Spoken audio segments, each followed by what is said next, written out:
Diriwayatkan oleh Imam Ahmad bin Hanbal dalam musnadnya bahwa ada seorang laki-laki yang bernama Nuaiman. Ini Nuaiman, di kehidupan Rasul sallallahu alaihi wasallam ada orang yang seperti itu gitu. Orang yang sering minum minuman keras. Rasul sallallahu alaihi wasallam marah, murka. Rasulullah kalau yang berhubungan dengan Rasulullah tidak marah. Tapi kalau sudah berhubungan dengan agama, Rasul sallallahu alaihi wasallam adalah orang yang paling marah, orang yang paling istiqomah di dalam kebenaran. Maka Rasulullah panggil Nuaiman, apa yang kau lakukan? Dia katakan, aku minum minuman keras ya Rasulullah. Rasulullah cambuk dia. Kemudian dia bertobat kepada Allah. Kemudian ketahuan lagi minum. Kemudian dicambuk lagi oleh Rasulullah sallallahu alaihi wasallam, sehingga sebagian sahabat memukul dia dengan pukulan yang banyak. Sehingga apa yang berlaku? Sebagian sahabat mengatakan, la'natullahi ala Nuaiman. Semoga Allah melaknat Nuaiman. Dia mempermainkan Rasulullah. Dia bilang sudah mau taubat tapi minum lagi. Dia bilang sudah mau taubat tapi minum lagi. Maka Rasulullah SAW mengatakan, la tala'anuh fa innahu yuhibbullaha wa rasulah. Kata Rasulullah, jangan kamu laknat Nuaiman, karena dia itu cinta sama Allah, cinta sama Rasulnya. Dalam riwayat dia dicintai Allah dan dicintai oleh Rasulnya Muhammad sallallahu alaihi wasallam. Ibn Majah menceritakan bahwa Nuaiman ini pernah suatu waktu diajak oleh Sayyidina Abu Bakar pergi ke negeri Syam. Negeri Syam itu di mana?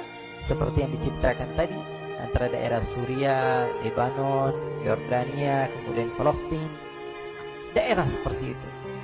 Umumnya orang Quraisy pada masa itu mereka memiliki rihlah berdagang, membeli dagangan ke Syam, kemudian dijual lagi di kota Makkah.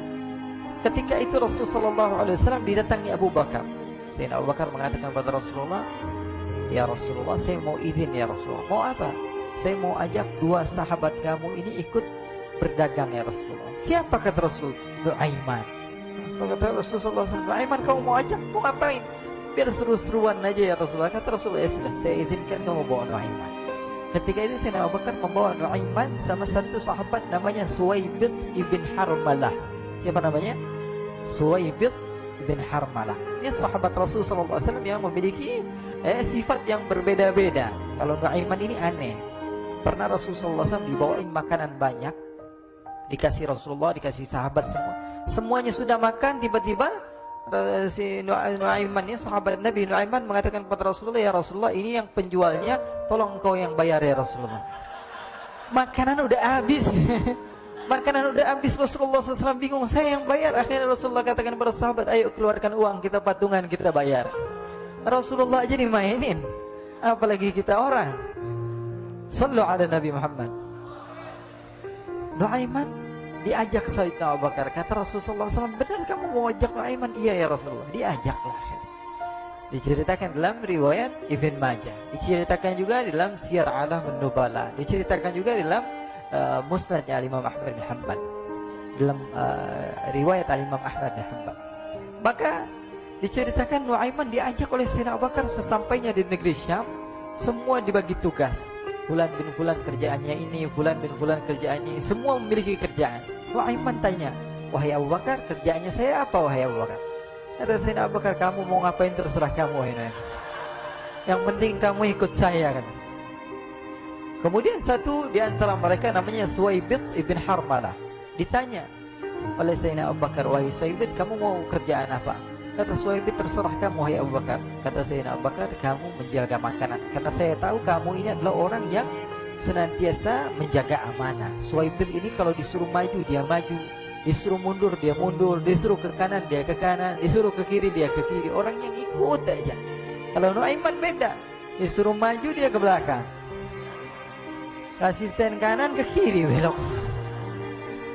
Nuaiman itu orang yang berbeda. Maka Suwaibid mendapatkan tugas, semua mendapatkan tugas kecuali Nuaiman.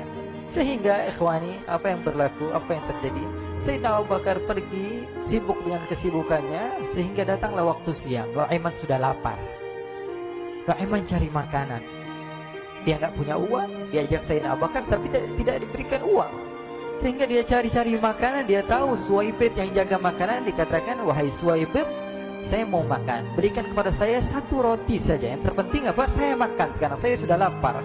Kata Suwaibid, ya Allah Nuaiman, Kita tunggu Abu Bakar saja sehingga dia datang, karena ini amanat.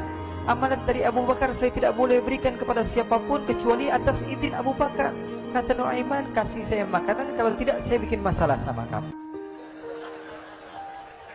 Merah wajahnya Suhaibit, karena dia tahu, jangankan saya, Rasulullah aja dimainin. Bingung, apa yang harus saya lakukan? Akhirnya Nuaiman bilang, gampangannya aja, kata Nuaiman, kamu kasih saya makanan, atau kalau tidak saya bikin masalah sama kamu. Bingung Suhaibit, pikir panjang. Setelah itu dia katakan, ya sudah Nuaiman, saya tetap mau jaga amanah Abu Bakar, karena saya takut ini adalah perintahnya Allah, perintahnya Rasulullah SAW, dan perintah daripada Abu Bakar, sahabatnya Nabi. Kata Nuaiman, kalau memang begitu kamu maunya, ya sudah, berarti kamu ngajakin berantem sama saya. Nuaiman pergi ke pasar. Dia cari-cari tempat penjualan hamba sahaya. Dia lihat-lihat beberapa hamba sahaya. Ini berapa harganya? Ini katanya 10 qalanis. Ini berapa? Ini harganya, hitungan orang zaman dahulu. Kita sih hitung seperti dirham, berapa ratus dirham gitu. 200 dirham. Yang ini berapa? 300 dirham. Yang ini berapa harga hamba sahaya? 300 dirham. Harganya antara 300, 200 sampai 100. Kemudian Nuaiman mengatakan kepada penjual hamba sahaya tersebut, saya punya juga hamba sahaya, tapi saya jual cuma 20 dirham saja, murah. Apa benar ada hamba saya harganya segitu? Iya, karena dia punya aib, ada kekurangan. Apa? Nanti kalau kalian tangkap, dia bakalan teriak, saya ini bukan hamba sahaya, tapi orang merdeka. Akhirnya semua orang berkumpul mau beli. Ini Nuaiman sama Nuaiman diajak ke Suhaibit bin Harmalah tadi. Kata Nuaiman, itu ada orang yang berdiri sedang menjaga makanan, itu hamba sahaya saya, tangkap saja. Oh baik, diberikan uang 20 dirham, dimasukkan oleh Nuaiman ke kantongnya. Kemudian Suhaibit ditangkap. Ketika ditangkap, Suhaibit teriak, saya bukan hamba saya orang merdeka. Maka orang-orang tersebut mengatakan, saya sudah tahu kekurangan kamu. Ini memang kekurangan kamu, memang kamu, tapi saya tidak perlu dengan bacot kamu, yang penting kerjanya kamu gitu. Ya kan hamba saya untuk apa? Untuk kerja. Mau dia ngomong apa, mau ngomel terserah, yang penting dia mau kerja. Akhirnya ditangkaplah Suhaibit dan dijual di pasar. Nuaiman punya uang banyak ini. Dia beli makanan, dia beli minuman, dia beli hadiah buat Rasulullah. Dia beli macam-macam di negeri Syam ini. Waktu itu adalah superpower, adidaya Romawi. Pada masa itu semua barang mahal, tapi Nuaiman banyak uangnya. Dia belanja ini, belanja itu, sehingga Sayyidina Abu Bakar pun pulang. Ketika Sayyidina Abu Bakar pulang, Sayyidina Abu Bakar cari, mana ini Suhaibit? Kita semua sudah lapar. Kata Nuaiman dengan mudahnya dia mengatakan, sudah saya jual wahai Abu Bakar. Maka Sayyidina Abu Bakar bertanya, apa yang kau lakukan wahai Nuaiman? Diceritakan oleh Nuaiman dengan jujur. Nuaiman ini orangnya apa adanya, tapi nyusahin. Saya jual. Akhirnya dibawa oleh Nuaiman, Sayyidina Abu Bakar pergi ke mana? Ke pasar, lalu dibeli lagi oleh Sayyidina Abu Bakar As-Siddiq Suhaibit, yang tadinya orang merdeka menjadi hamba sahaya sebentar, kemudian dibeli lagi oleh Sayyidina Abu Bakar. Pulang ke Madinah, kisah ini diceritakan di hadapan Rasulullah SAW. Maka perawi mengatakan, fadhahikan nabiyyu hatta badat nawajiduhu. Ketika diceritakan kisah Nuaiman tersebut dengan Suhaibit, Rasulullah tertawa sejadi-jadinya, sehingga gigi geraham Rasulullah SAW nampak di wajah mata para sahabat. Sehingga perawi lain mengatakan, 1 tahun berlalu, Rasulullah setiap ada tamu yang datang kepada Rasulullah akan ceritakan kisah Nuaiman menjual Suhaibit tersebut. Jadi ada ikhwani, jangan kalian kira Rasulullah SAW itu hidup di satu masa sahabat-sahabatnya itu seperti ustaz-ustaz yang khusyuk, yang kayak Habib bin Anis ini banyak. Bahkan ikhwani, mungkin di akhir karena masanya sudah habis, pernah suatu waktu Rasulullah SAW didatangi asyraf, delegasi dari beberapa negara yang ingin mengenal apa itu agama Islam. Sehingga mereka datang ke rumah Rasulullah SAW membawa unta, kendaraan yang ketika itu kendaraan yang paling mahal mereka miliki, itu untanya yang paling mewah. diikat di depan rumah Rasul sallallahu alaihi wasallam. Tamunya pun masuk, duduk bersama Rasul sallallahu alaihi wasallam. Di depan rumah Rasul sallallahu alaihi wasallam ada beberapa sahabat. Ada Sayyiduna Hamzah.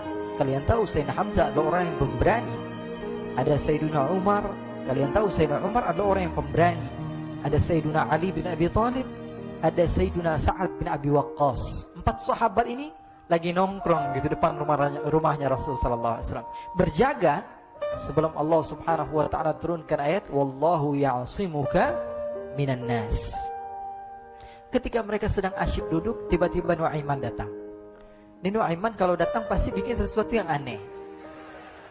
Bahkan dikatakan tidaklah Rasulullah SAW dalam keadaan bersedih, kecuali Nu'aiman datang Rasulullah akan tersenyum. Jadi sebagian sahabat itu senang kalau sudah Nu'aiman datang, pasti Rasulullah bahagia. Tapi ketika itu Nu'aiman datang, ingin duduk bareng-bareng Sayyidina Hamzah. Sayyidina Hamzah katakan pada Nu'aiman, bercanda begitu. Nu'aiman, kamu lihat unta orang datang dari luar Arab ini. Lihat, kata Nu'aiman, ini besar banget ini, badannya besar gitu. Dagingnya pasti banyak. Iya, ini kalau kita sate enak nih ntar malam. Kata Nu'aiman. Kata Sayyidina Hamzah, apakah kamu berani? Kata Nu'aiman, saya berani aja asal kalian gak bilang sama Rasulullah. Kata Sayyidina Hamzah, benar wahai Nu'aiman, benar. Akhirnya Sayyidina Hamzah lupa masalah itu, cuma bercanda-bercanda saja. Sayyidina Hamzah lagi asik sama Sayyidina Umar, Sayyidina Ali. Tiba-tiba apa? Ternyata ketika dia melihat unta tersebut sudah pisah antara kepala sama badannya. Nu'aiman mengatakan, wahai Hamzah, ini unta saya sudah potong, saya mau pergi sebentar. Kalau Rasulullah cari saya, tolong jangan beritahu di mana saya. Nanti kalau keadaan sudah aman, mari kita nyate bareng-barengan. Ini ada yang seperti itu di zaman Rasul sallallahu alaihi wasallam. Maka dia pun berlari dan berlari mencari satu tempat supaya Rasul sallallahu alaihi wasallam dia selamat daripada Rasul sallallahu alaihi wasallam. Sehingga Sayyidina Hamzah bingung, ini kalau Rasulullah keluar gimana? Ada Hamzah Asadullah, ada Ali bin Abi Thalib, ada Umar, gak bisa jaga kendaraannya tamunya Rasulullah sallallahu alaihi wasallam. Akhirnya benar apa yang terjadi, ikhwani. Rasul sallallahu alaihi wasallam tamunya mau pulang. Ketika dia buka pintu tamu melihat apa? Untanya sudah begitu. Mereka teriak, "Wa naqata, unta kami wahai Muhammad. Baru mau kenal Islam, unta kami, kendaraan kami sudah dibuang."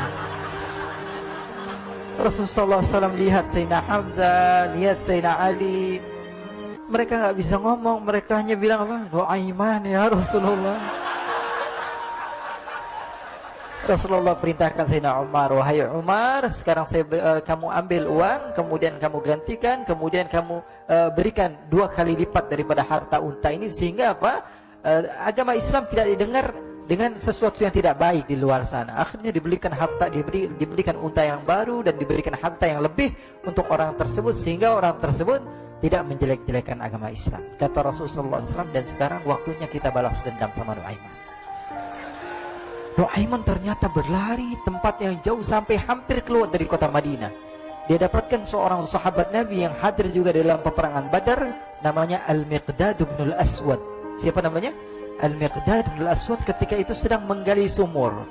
Ketika sedang menggali sumur, Nu'aiman datang. Nu'aiman katakan kepada Miqdad, wahai Miqdad, wahai sahabat Rasul, kamu orang yang hadir dalam peperangan Badar, kamu adalah orang yang hebat. Dipuji-puji sama Nu'aiman. Ada maunya ini. Akhirnya dia bilang, wahai Miqdad, tolong saya. Kenapa wahai Nu'aiman? Kamu ini kekasihnya Rasulullah, orang yang disayang sama Rasulullah. Kenapa? Saya ini sedang dikejar-kejar orang jahat. Tolong selamatkan saya. Saya pengen masuk ke dalam sumur, boleh atau tidak? Kata Miqdad, siapa yang mengejar kamu? Pokoknya saya dikejar sama orang-orang. Kamu mau atau tidak selamatkan saya? Ya sudah, selagi kamu itu adalah sahabat Nabi, silahkan kamu masuk. Masuk akhirnya Nu'aiman ke dalam sumur tersebut. Lalu Nu'aiman mengatakan, wahai Miqdad, dia keluar lagi. Nanti kalau ada yang cari saya, tolong jangan beritahu saya di dalam sumur ya. Kata Miqdad, baiklah. Kata Nu'aiman, siapapun yang bertanya tentang saya, kamu tidak akan kasih tahu. Iya kan? Walaupun Rasulullah yang tanya saya. Katanya, kalau mungkin Rasulullah datang ke tempat sejauh ini. Iya, walaupun Rasulullah. Akhirnya masuk Nuaiman. Setelah beberapa menit Rasulullah dan rombongan benar datang. Miqdad bingung ini. Ini kenapa Rasulullah datang ke RW kami ini? Ada apa yang Rasulullah sampai sejauh ini? Ditanya, ya Rasulullah, ada apa ya Rasulullah? Kata Rasulullah, saya cari Nuaiman. Di mana Nuaiman? Inna lillah, kata Miqdad. Nggak dijawab ini Rasulullah. Kalau dijawab saya ingkar janji. Akhirnya apa dia katakan? Wahai Rasulullah, mata saya tidak memandang kepada Nuaiman, tapi tangannya nunjuk ke dalam sumur. Sahabat.